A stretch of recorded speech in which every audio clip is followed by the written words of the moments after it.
Waduh sakit lho. Wong kelangan sapa kok nangis. Kuwi dadi sakit wong mau dipilih marang kamu.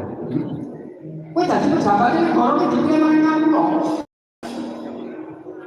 Ora kabeh wong pinter iki mesti bener. Padahal karo wong aku kene. Ora kabeh wong pinter iki mesti bener, ora kabeh wong bener iki mesti pinter.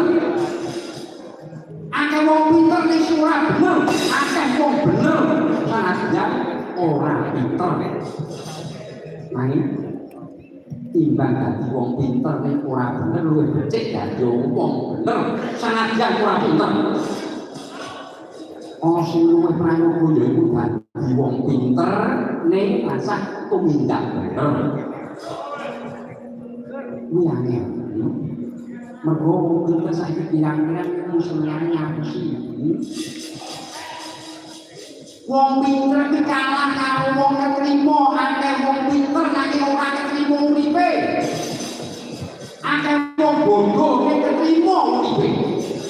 Wong pinter diwangi mas keringet angel dadi sugih. Ning akeh wong bodoh ning ketrima cabut gawe sithik ketemu uripe dadi wong sugih kuwi pirang-pirang. Mojo meri kabeh iki digaris nang urip. Mula kowe dadi sakno dene kowe kuwi duwe pejabat negara sing dipilih marang aku kelangan sapa nangis. Nyompo-nyompo pejabat sing ampuh, nyompo-nyompo pejabat sing ampuh.